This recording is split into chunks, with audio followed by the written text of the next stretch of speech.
Hello friends, स्वागत है आप सभी का आपके अपने यूट्यूब चैनल एग्जाम तक वॉरियर्स पर। दोस्तों, आरआरबी एनटीपीसी सुपर 30 का सेशन हम आप सभी के सामने लेकर हाजिर हैं और इस सेशन में मैं आपको टॉप 30 क्वेश्चन कराता हूं, साथ साथ में हर एक टॉपिक पर बेहतरीन सा क्या करता हूं, डिस्कस करता हूं। हर एक टॉपिक पर अच्छे तरीके से क्या होता है दोस्तों, यहाँ पर डिस्कस होता है। तो चलिए वीडियो को शुरू करते हैं। और इससे पहले मैं आपसे रिक्वेस्ट करना चाहूँगा, अगर आपने मेरे चैनल को अभी तक नहीं सब्सक्राइब किया तो चैनल को कर लीजिए सब्सक्राइब और वीडियो को लाइक तो करना ही करना है, जैसा आप सभी हमेशा करते हैं। तो दोस्तों, चलिए पहले क्वेश्चन की तरफ बढ़ते हैं। संगम राजवंश के संस्थापक कौन थे? जी हाँ दोस्तों, ये आप सभी के सामने जो क्वेश्चन है, संगम राजवंश के संस्थापक कौन थे। तो हम बात करेंगे दोस्तों, संगम राजवंश के संस्थापक की बात करेंगे। दोस्तों, यहाँ पे जो लिखा हुआ है हरिहर प्रथम और बुक्का राय प्रथम। दोस्तों, संगम राजवंश के संस्थापक ये दोनों लोग थे, ठीक है ना। हरिहर प्रथम और बुक्का राय वन प्रथम, ठीक है ना। और पूछ लेता है संगम वंश जो है किसके अधीन था, ये कभी कभी पूछ लेता है। तो दोस्तों, यह विजयनगर के अधीन था। किसके अधीन था? विजयनगर के अधीन था। ये क्वेश्चन भी आप सभी याद रखिएगा। जो संगम राजवंश था वो जो है विजयनगर के अधीन था। नेक्स्ट क्वेश्चन, मनुष्यों और उनके व्यवहार के अध्ययन को किसके रूप में जाना जाता है? जो मनुष्य होता है और उनका जो व्यवहार होता है उसको किस रूप में हम जानते हैं? ऑप्शन यहाँ पे दोस्तों इस तरीके से थोड़ा सा प्रॉब्लम हो गई है। चलिए इसी तरीके से क्वेश्चन को ले लेते हैं यहाँ पे। हाँ चलिए, एथोलॉजी, इकोलॉजी, एडेनोलॉजी, एंथ्रोपोलॉजी। तो दोस्तों इसको अगर हम बात करेंगे, चलिए दोस्तों इस क्वेश्चन को हटाते इसको हम आगे ले लेंगे, छोड़िए इस क्वेश्चन को, थोड़ा सा प्रॉब्लम हो जाएगी नहीं तो। रुकिए एक सेकंड आप लोग रुके रहिए। चलिए उस क्वेश्चन को बाद में डिस्कस कर देंगे। अनुच्छेद 324 किससे संबंधित है? जी हाँ दोस्तों, अनुच्छेद 324 किससे संबंधित है यहाँ पे हम बात करने वाले हैं, ठीक है ना। तो हम अनुच्छेद 324 की अगर हम बात करते हैं दोस्तों, तो यह भारत के निर्वाचन आयोग से संबंधित है। किससे संबंधित है दोस्तों? अनुच्छेद 324 भारत के निर्वाचन आयोग से रिलेटेड है। बात करेंगे 352 की, कभी कभी पूछ लेता 352 क्या है। तो दोस्तों 352 राष्ट्रीय आपातकाल से संबंधित है। 352 कैसा है? राष्ट्रीय आपातकाल से संबंधित है। ये जो ऑप्शन नंबर बी आप देख रहे हैं ना, पूछ लेता राष्ट्रीय आपातकाल, तो आप क्या बताएंगे दोस्तों? राष्ट्रीय आपातकाल पूछ लिया तो आप सभी को बताना 352। ये राजभाषा से संबंधित, जैसे यहाँ से है राजभाषा से संबंधित आर्टिकल है 324। राजभाषा से आर्टिकल का दोस्तों क्या है? 324। तो चलिए अगला क्वेश्चन लेते हैं। भारत का राष्ट्रपति राज्यसभा में कितने व्यक्तियों को नामित कर सकता है? ठीक है ना। यहाँ पे अगर हम बात करेंगे, भारत का राष्ट्रपति राज्यसभा में कुल मिलाजुला के 12 व्यक्तियों को क्या कर सकता है? नामित कर सकता है। लेकिन जब ये पूछ लिया दोस्तों किस आर्टिकल के तहत अगर पूछ लेता है तो आप तुरंत बता देंगे दोस्तों आर्टिकल 80 के तहत। किसके तहत? आर्टिकल 80 के तहत भारत का राष्ट्रपति राज्यसभा में 12 व्यक्तियों को नामित कर सकता है, ठीक है ना। अब यहाँ पे जो नामित व्यक्ति होंगे क्या होंगे? साहित्य, विज्ञान, कला और सामाजिक सेवा से क्या हो सकते हैं? जुड़े हो सकते हैं। और 2 एंग्लो इंडियन को करता है, ये तो अभी आप लोग जानते ही हैं, ठीक है ना। तो चलिए वीडियो को लाइक कर दीजिए और अगला क्वेश्चन लेते हैं।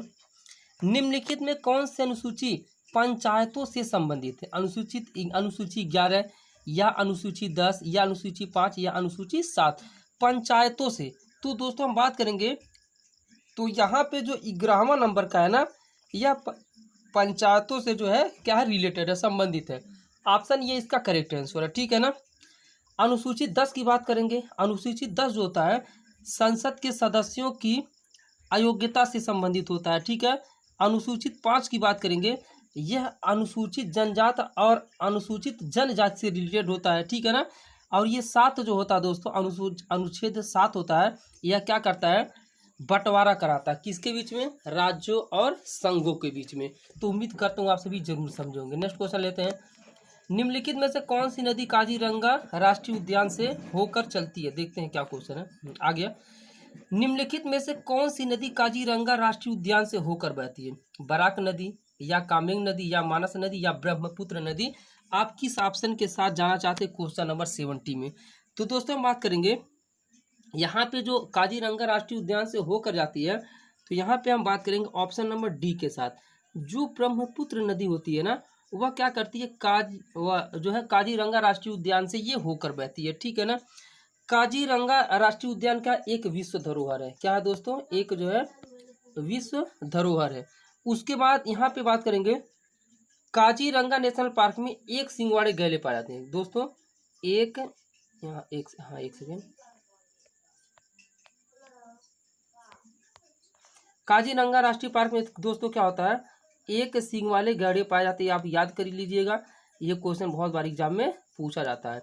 एक सींग वाले गैंडे कहाँ पाए जाते हैं? Kaziranga national park. अगला क्वेश्चन, निम्नलिखित में से कौन सती प्रथा के खिलाफ था? बहुत ही बेहतरीन क्वेश्चन, ठीक है ना। सती प्रथा के खिलाफ था तो या रविन्द्रनाथ टैगोर थे, कि दयानंद सरस्वती थे, कि राम मोहन राय थे, कि केशव चंद्र सेन थे? दोस्तों यहाँ पे राजा राम मोहन राय जो थे ना, राजा राय मोहन राय, ये जो है सती प्रथा के खिलाफ थे। राम मोहन राय जो थे दोस्तों, यह सती प्रथा के क्या थे? खिलाफ थे। अच्छा क्वेश्चन, इसको याद कर लीजिएगा, एग्जाम में आपके पूछा जा सकता है, ठीक है ना। अब यहाँ पे थोड़ा सा और ऑप्शन की तरफ चलेंगे। रविन्द्रनाथ टैगोर की तरफ हम यहाँ पर आते हैं दोस्तों, यहाँ दिया है। तो रविन्द्रनाथ टैगोर ने क्या किया था? यह एक कवि थे और हमारे जो राष्ट्रगान थे इन्होंने ही लिखा था। दयानंद सरस्वती ने क्या किया था? यह आर्य समाज की स्थापना किए थे। दयानंद सरस्वती दोस्तों आर्य समाज की स्थापना किए थे। केशव चंद्र सेन की बात करेंगे, इन्होंने क्या किया? यह एक भारतीय बंगाली दार्शनिक और ये समाज सुधारक थे। कौन? केशव चंद्र सेन। हर एक ऑप्शन को हम टच करते हुए चलेंगे दोस्तों। जब तक आप हर एक ऑप्शन को टच करते हुए नहीं चलेंगे ना, तब तक कुछ भी इंजॉय नहीं आएगा। आइए लेते अगला क्वेश्चन, निम्नलिखित में से कौन तत्वबोधिनी सभा का हिस्सा था? दोस्तों यहाँ पे तत्वबोधिनी सभा, सबसे पहले हमें जानना होगा इसकी स्थापना कब हुई थी। तो दोस्तों 1839 में। कब? 1839 में तत्वबोधिनी सभा की क्या हो गई थी? स्थापना हो गई थी। कब? 1839 में। और तत्वबोधिनी सभा का उद्देश्य क्या था? तत्वबोधिनी सभा का उद्देश्य विचारों और शिक्षाओं का प्रचार करना था। क्या था दोस्तों? जितने विचार होते हैं ना, उनका प्रचार करना था। अब बात करेंगे इनमें से हिस्सा कौन थे। तो दोस्तों आप लोग नाम याद रखिएगा, देवेंद्र नाथ टैगोर। ऑप्शन डी के साथ हम यहाँ पर जाने वाले। कौन थे? देवेंद्र नाथ टैगोर। दोस्तों आप लोग जो रिलेटेड क्वेश्चन मैं बताता हूँ ना, वो भी आप सभी अच्छे तरीके से देखते रहिए। चलिए क्वेश्चन 73 ले, तो उससे पहले आप लोग क्या कर लीजिए, चैनल को सब्सक्राइब कर ले, वीडियो को लाइक कर दीजिए, ठीक है ना। अगला क्वेश्चन, भक्त तुकाराम एक थे, पादरी थे, पेंटर थे, कवि थे या लोहार थे? आप लोग आंसर दीजिए। भक्त तुकाराम क्या थे? तो दोस्तों यह जो है भक्ति के जो है भक्ति आंदोलन के कवि थे। भक्ति आंदोलन के क्या थे? कवि थे भक्त तुकाराम। ये भक्त तुकाराम क्या थे? विष्णु के भक्त थे। ये किसके भक्त थे दोस्तों? विष्णु के भक्त थे। और यहाँ पे हम बात करेंगे कि यह जो है पादरी थे, पेंटर थे, कवि थे या लोहार थे, ठीक है ना। तो दोस्तों यहाँ पे हम कास्ट की बात करेंगे। वैसे तो ये कवि भी थे, भक्त तुकाराम महाराष्ट्र भक्ति आंदोलन के कवि थे, लेकिन इसके साथ साथ ये क्या थे? ये लोहार भी थे, ठीक है ना। लेकिन यहाँ पे हम ऑप्शन यहाँ पे डी के साथ जाने वाले हैं कि भक्त तुकाराम क्या थे? कवि थे, ठीक है दोस्तों। भक्त तुकाराम क्या थे? एक कवि थे। इस क्वेश्चन में हल्का सा डाउट बन रहा है दोस्तों, हल्का सा क्या बना? डाउट। इस क्वेश्चन को थोड़ा आप लोग देख लीजिए, फिर मैं अगले वीडियो में इसको जो है क्लियर डाउट कर दूंगा। अगला क्वेश्चन लेते हैं, निम्नलिखित में से कौन सा बुनियादी ढांचा क्षेत्र से संबंधित नहीं है? बस है, कि टेलीफोन लाइन है, कि बिजली है, कि बैंक है, ठीक है ना। दोस्तों बस, टेलीफोन लाइन और बिजली सभी बुनियादी ढांचे के क्षेत्र का हिस्सा है। बुनियादी ढांचा मतलब होता है जैसे हमारे डेली लाइफ में जो है होती रहती हैं। लेकिन यहाँ पे जो बैंक है दोस्तों, यह बुनियादी ढांचा नहीं है। दोस्तों हम बस से यहाँ पे ट्रेवल करते हैं, टेलीफोन लाइन का यूज करते हैं, फिर बिजली का, लेकिन बुनियादी ढांचा से कौन रिलेटेड नहीं? बस। तो हमारा आंसर हो जाएगा बस, option number D. Next, stagflation के बारे में निम्नलिखित में कौन सा सही है? दोस्तों स्टैगफ्लेशन के बारे में निम्नलिखित में से कौन सा सही है? Question number 75। तो यहाँ पे दोस्तों स्टैगफ्लेशन होता है, सबसे पहले तो आप लोग ये जान लीजिए, यह इकोनॉमिक्स का क्वेश्चन है दोस्तों। किसका क्वेश्चन है? इकोनॉमिक्स का क्वेश्चन है। और मैं मैराथन करा रहा हूँ UCIL के लिए, आप लोग वहाँ से मैराथन वीडियोज को देख सकते हैं, ठीक है ना। तो हम यहाँ पे जाने स्टैगफ्लेशन का मतलब क्या होता है। दोस्तों यह एक ऐसी स्थिति होती है जिसमें जो है उच्च मुद्रास्फीति क्या होती है?